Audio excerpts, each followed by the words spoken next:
এখানে দাঁড়ানোর কথা ছিল আপনাদের প্রিয় মুফাসসির কোরআনের পাখি আল্লামা সাঈদী।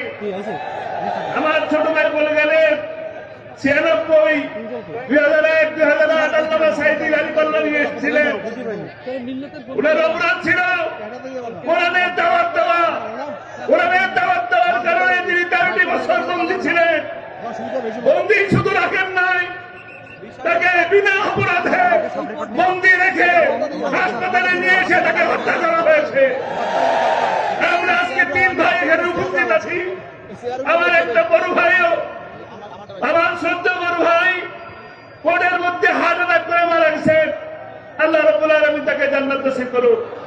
আজকে আমরা 3 ভাই এসেছি আপনাদের সামনে শুধু এই বিচার চাওয়ার জন্য। কোরআনের দাওয়াত দেওয়া কি কোনো অপরাধ?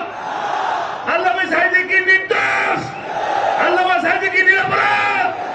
তবে আমি আপনাদের কাছে এই একটা সাক্ষ্য চাই, 12ই ফেব্রুয়ারিতে আপনারা আল্লামা সাঈদী নির্দোষ এই সাক্ষ্যটা দিবেন।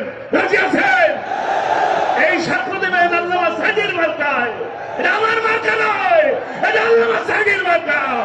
আল্লামা সাঈদীর মার্কায় ভোট দিয়ে জয়যুক্ত করবেন ইনশাআল্লাহ। সারা বাংলাদেশে বিজয় এসছে, সারা বাংলাদেশ থেকে বিজয়ের আওয়াজ উঠেছে। এই আওয়াজ দিনাজপুর থেকেও শুরু হবে ইনশাআল্লাহ। বাংলাদেশ জামাত ইসলামী জিন্দাবাদ।